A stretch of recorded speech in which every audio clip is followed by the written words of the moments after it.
बिस्मिल्लाहिर्रहमानिर्रहीम। एक नए प्रोग्राम के साथ आपकी खिदमत में हाजिर हैं गिलानी साहब।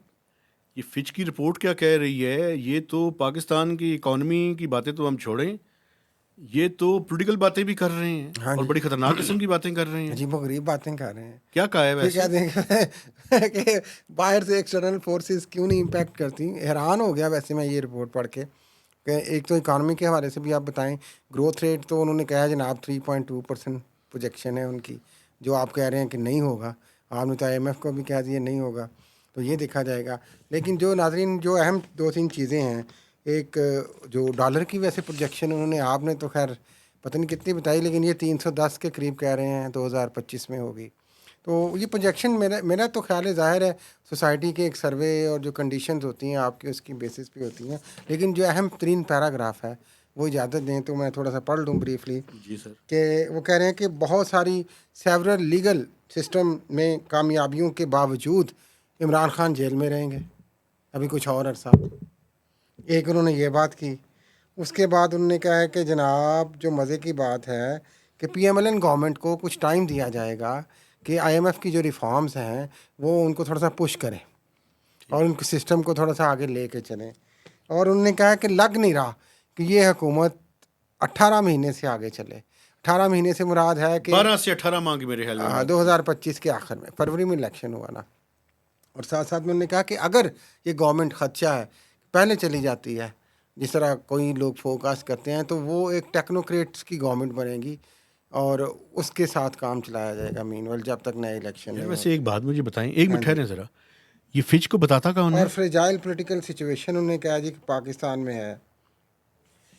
और ये 4-5 अहम चीज़ें हैं। बिल्कुल, कौन बताता है? आप बताएं, आप फिच के मुझे माहिर मैं साहब तो हैं। देखे मैं तो हैरान हो रहा हूँ।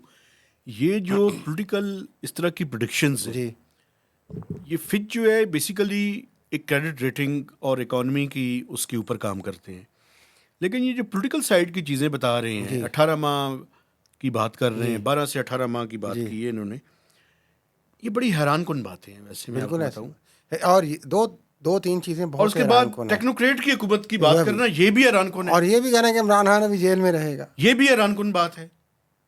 तो ये क्या ये है सब सारा? कुछ हैरान कन है। मैं एक तो अपने नाजरीन से पहले दोबारा याद दहानी करवाता हूँ आपकी इजाज़त से, जो बार बार हमें कहते हैं कि सियासत पे कम बात ना कर। ये दुनिया की मानी ग्रामी इकोनॉमी की रेटिंग एजेंसी, बिल्कुल वो भी सियासत पे बात कर रही है। इस नहीं मुल्क की यार, उस सियासत इस टाइम मायशे पाकिस्तान से की जुड़ी हुई है। सियासत पे बात किए बगैर इकोनॉमी को आप समझ ही नहीं सकते। अब टेक अवे क्या है देखें, 2-3 मेरी नज़र में टेक अवे हैं, फिर जी आप इस प्लीज। बारे में फरमाइएगा।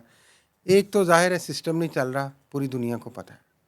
पूरी दुनिया को पता है कि इमरान खान की पार्टी जीत गई है, आज़ाद सूरत में जीती है। आगे उनको मैंडेट ट्रांसफ़र नहीं किया जा रहा है और वो उनका रिहा ना होना, उस ट्रांसफ़र को ना करने का एक सिलसिला ही है। ठीक। दूसरी बात वो कह रहे हैं कि अगर प्रेशर बिल्ड हुआ, जो वो फोर्स ही कर रहे हैं मुझे लग रहा है, अगर वो प्रेशर बिल्ड होता है तो फिर तो ये गवर्नमेंट घर चली जाएगी और एक टेक्नोक्रेट्स की गवर्नमेंट आ जाएगी, जिसको मैं ज़ाती तौर पे समझता हूँ, आप पता नहीं क्या इसको एक्सप्लेन करेंगे।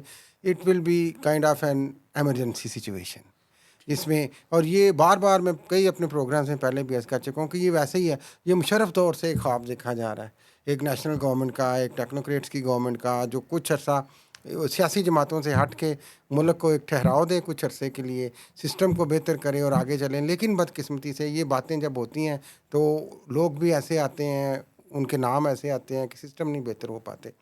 एक तो ये खदशा है कि एमरजेंसी लगेगी और एमरजेंसी में इस तरह की एक टेक्नोक्रेट्स गवर्नमेंट आएगी।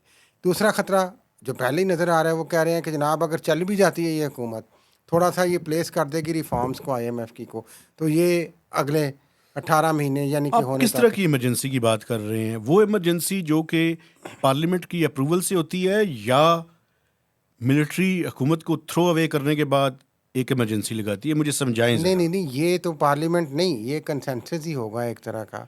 कंसेंसस इसलिए होगा कि मौजूदा गवर्नमेंट तो पहले ही ड्यूबियस है, उनके क्रेडेंशियल्स पे शक है कि आप जीत के नहीं आए, वैलिडिटी नहीं है। तो अगर प्रेशर बढ़ेगा तो वो कहेंगे कि हम आर्जी तौर पे 2-3 साल के लिए एक सेटअप ले आते हैं और फिर हम इलेक्शन करवाएंगे। लेकिन उसके ये लिए असम्बली में अप्रूवल चाहिए होगी। ये अब मुझे नहीं पता क्या होगा, ये पार्लियामेंट इस असम्बली पे क्या पार्लियामेंट की करेगी। अप्रूवल के बाद पार इमरजेंसी नहीं लग सकती। नहीं लग सकती। एक मैं आपको बताना चाहता हूँ दूसरी बात। बात ये, दूसरी बात अच्छा, इससे आप पहले अभी मैं अब भूल बात कर जाऊँ, रहे हाँ हैं, जी, प्लीज़। दूसरी बात, ये जो इशारा कर रहे हैं वो बार बार हमें, मैं इस पे कुछ कहना तो नहीं चाहता, मेरी क्या ज़रूरत कि मैं उस पर बात करूं। 18 माह कंप्लीट होते हैं जाके नवंबर दिसंबर में, जब चीफ साहब के 3 साल भी पूरे होने हैं। अब ये इत्तेफाक से ये टाइमिंग ऐसी है बीच में, आई डोंट नो। अच्छा, अब आप बात कर अब रहे हैं। देखें, मैं मेरे कॉन्टेक्स्ट में 2-3 चीज़ें हाँ जी इस फिच की इस रिपोर्ट से पहले हुई। जी मैं आपको याद कराना चाहता हूँ लास्ट वीक जी जब मियाँ शहबाज शरीफ उन्होंने प्रेफर किया कि टीवी चैनल्स के ज़रिए लाइव वो पैगाम दिया जाए। उन्होंने कहा कि मेरे ऊपर प्रेशर आया तो मैं रिज़ाइन कर दूंगा। हाँ जी। ये क्यों कहा उन्होंने? वो जो FBR की मीटिंग पे गए थे। एफबीआर की मीटिंग में, एफबीआर की मीटिंग में प्रेशर कहाँ से आ रहा है? उन पे कौन प्रेशर डाल रहा है? वो कौन सी चीज़ें हैं जो उनको अंडर प्रेशर कर रही हैं? IMF। नहीं, बात सुने, आईएमएफ है एक तरफ, या उनके भाई हैं, जी या फौजी हैं, हाँ जी। कौन है? क्लियर कट तीनों बात ही नहीं कर तीनों ही नहीं, तीनों ही हैं। एक मिनट ठहरे ना। तीनों तरफ से कौन है? प्राइम मिनिस्टर की जिम्मेदारी है वो क्लियर बात करे। ये जो फिच की रिपोर्ट की आपने बात की है, अगर तो पार्लियामेंट की मंजूरी से कोई इमरजेंसी लगती है, चूंकि सिस्टम चल नहीं रहा, ये मैं भी मानता हूं, वो तो आइन के अंदर उसकी प्रोविजंस मौजूद है। लेकिन अगर कोई ऐसा काम जिसमें पार्लियामेंट को तोड़कर या सस्पेंड करके कोई गैर आईनी काम किया जाता नहीं, है, मेरा नहीं ख्याल वो उस तरह से सर होगा। बात तो सुन लेना, मुझे बात करने तो देना सर। और आप कोई टेक्नोक्रेट का सेटअप लाने की कोशिश करते हैं, चूंकि उस टाइम बड़े साहब की तब्दीली का टाइम भी हुआ चाहता होगा, तो मावराए आइन काम ना करें। अल्लाह का वास्ता है, इस मुल्क को चलाएं। बड़ी मुश्किल से ये चीज़ें पटड़ी के ऊपर चढ़ी हैं, इनको कंसिस्टेंटली, डिफ़िकल्ट हालात हैं, मुश्किल सिचुएशन है। और तीसरी और आखिरी बात ये है कि सबको पता है, और ये मुझे भी नज़र आ रहा है, ये जो मौजूदा IMF का प्रोग्राम है, इस पर अमल दरामद के बाद ये हुकूमत गैर मकबूल हो जाएगी, और वो तेज़ी से गैर मकबूल हो रही है, हाँ जी। इसमें भी कोई शक नहीं है। मैं आपको बताऊं, जो नॉर्मल किसी घर का बिजली का बिल है वो 35,000 से 70,000 रुपए के दरमियान है। नॉर्मल एवरेज जो घर है, मैं उनकी कहीं के तो इससे भी ज्यादा है। जाहिर है लोग जिस नहीं। बंदे के घर के अंदर 3 से 4 लोग हैं और उसके यूनिट्स 200-250 हाँ से ज्यादा हैं, उसका बिल 35-40 हजार रुपए से ज्यादा हाँ, है। और आपकी बात ठीक है, तेज़ी से गैर मकबूल हो रही है किस्तों में, बल्कि और होगी आगे जाके जो जो कुछ करेंगे। लेकिन जो आप ये फरमा रहे हैं इमरजेंसी का, पार्लियामेंट इस वक्त जो मौजूदा पार्लियामेंट तो वैसे ही एलिजिडली मुहावरे आईन ही चल रही है यार। कैसे? फॉर्म 45 और फॉर्म 47 का देखिए, डिस्प्यूट। मेरे और आपके कहने और से नहीं होता ना। एक हाँ। मिनट सुन लें।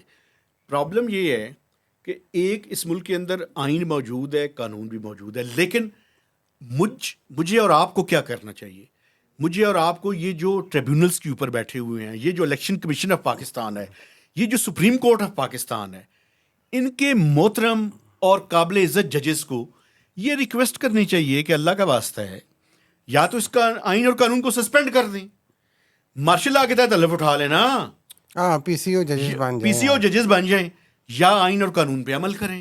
हाँ ठीक। ये दोहरा मेयार जो है, ये आधा तीतर आधा बटेर, अपने ये मफाद की बातें, इस सिस्टम को इसको लिंगर छोड़ आउट दें। करने की बात है। फॉर्म 45 और फॉर्म 47 पे मोहतरम चीफ जस्टिस साहब, अगर आप मोहतरम हैं, अगर अगर अगर मेरी कहने दें, अगर आप मोहतरम हैं तो इसका नोटिस लें और फैसला करें। चूंकि मैं जाती तौर पे जानता तो हूं, लेकिन मेरे पास इख्तियार नहीं है कहने का, तो आप फैसला करें। अगर इलेक्शन ठीक हुए तो मैं कहूँगा भाई ठीक यही है, तो मसला है ना। अगर ठीक नहीं हुए तो आप फैसला करें। अगर आप फैसला नहीं करेंगे और ट्रिब्यूनल्स के जरिए लिंगर ऑन करेंगे, तो फिर मुझे कहने दें, कौमी मुजरिम होंगे आप। हाँ बिल्कुल बनेंगे वो। लेकिन ये तो देखें, आपने फंक्शन की बात की, आज मुलाकात हुई है कोई कल चीफ इलेक्शन कमिश्नर की और नई लाहौर हाई कोर्ट के चीफ जस्टिस की, चूँकि पंजाब और इस्लामाबाद में ये बड़ा मसला है। ठीक है, और जो इस्लामाबाद का ट्रिब्यूनल चल रहा था, जिसमें उस जज ने कहा था कि मैं 1 हफ्ते में डिस्पोज ऑफ कर दूंगा सारे मामलात, वो स्टे पे चले गए।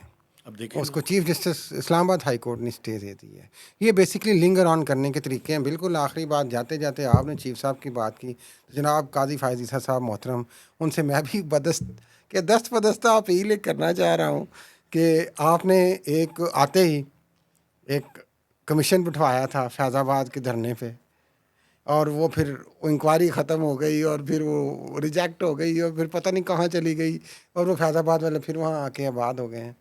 तो आप चीफ जस्टिस हैं, अभी तो आपको नज़र आ रहा है क्या हो रहा है यार, कुछ हरकत करें। और अगर आप वैसे एक बात मुझे बताइए, टूथलेस हैं तो आप ये भी बता दें एक लोगों बात को। मुझे और भी बता दें। वो इमरान खान की तरह कीजिएगा, बाद में जाने के बाद कहेंगे यार नहीं, मेरे ये पास तो कुछ भी बाद नहीं में पता चलता है ना कि इस धरने के पीछे कौन था। तो ये जो आजकल बैठे हुए हैं इनके पीछे अब कौन है? था। हाँ, इनके पीछे कौन है? हाँ, कौन है बताए ना। मुझे क्या पता कौन है यार। एक बात मैं आपको बताऊं, मुझे नहीं पता कौन है, हम्म। लेकिन मुझे एक बात का पता है, किसी की मदद के बगैर ये यहाँ बैठ नहीं सकते। सही है। अब ये आइडेंटिफाई करना कि मदद कौन कर रहा है ये मुझे नहीं पता। कोई जो मर्जी कोई मदद करे, मैं तो चीफ साहब से अपील कर रहा हूँ भाई, नोटिस आपने लें आप। नोटिस लिया था कि ये कौन लोग इस तरह आके बैठ जाते हैं, तो अब लेना, तो वही फैजाबाद है, वही धरना है, वही लोग हैं नोटिस क्यों नहीं और लेते? चीफ साहब के मुंह पे टेप लगी हुई है। वो कहते हैं नोटिस मिलिया कख ना हिलिया, लेकिन अब कुछ ना कुछ तो होना चाहिए यार। हाँ चले, होगा। हाँ, वो आगे आ जाएंगे थोड़ा सा, बस इजाज़त देख लेते लें, हैं। हमारी बातों का नोटिस ना ले नहीं लें हमारे बाकी। वो इतने जो हो गए नहीं, आप वो किसी की बात का नोटिस नहीं लेंगे, वो मुकम्मल तौर पे एक्सपोज हो चुके हैं माशाल्लाह। इजाज़त लेते हैं। नहीं, मुझे ये बताएं, सरेंडर हो चुके हैं या एक्सपोज हो चुके हैं? मेरा ख्याल है कि दोनों तरफ ही ऐसी सूरत हाल है, अल्लाह कुछ पाक कह रहम नहीं करे। सकते। मेरा ख्याल है कि देखें, अगर हम हक की बात नहीं करते तो ज़मीर मलामत करता है, बिल्कुल ऐसे हक की बात करते हैं तो प्रेशर्स हैं, करें क्या? करेंगे, बस ऐसे ही, बस प्यार मोहब्बत से बात नहीं, करते प्यार हैं। मोहब्बत से नहीं, खुल के बात किया करें। खुल के प्यार मोहब्बत से बात करनी चाहिए। आपसे गुजारिश है जी कि हमारा चैनल सब्सक्राइब करें, ये जो खुलकर बातें हैं इनके ऊपर कमेंट्स करें, और इसके साथ साथ अपना फीडबैक जो है शेयरिंग भी करें और फीडबैक भी ज़रूर दीजिएगा। और आप इस प्रोग्राम को पावर FM 99 रेडियो स्टेशन पे सोमवार बुध और हफ्ते को 4 से 5 बजे सुन भी सकते हैं। इजाज़त दीजिए, अल्लाह हाफिज़।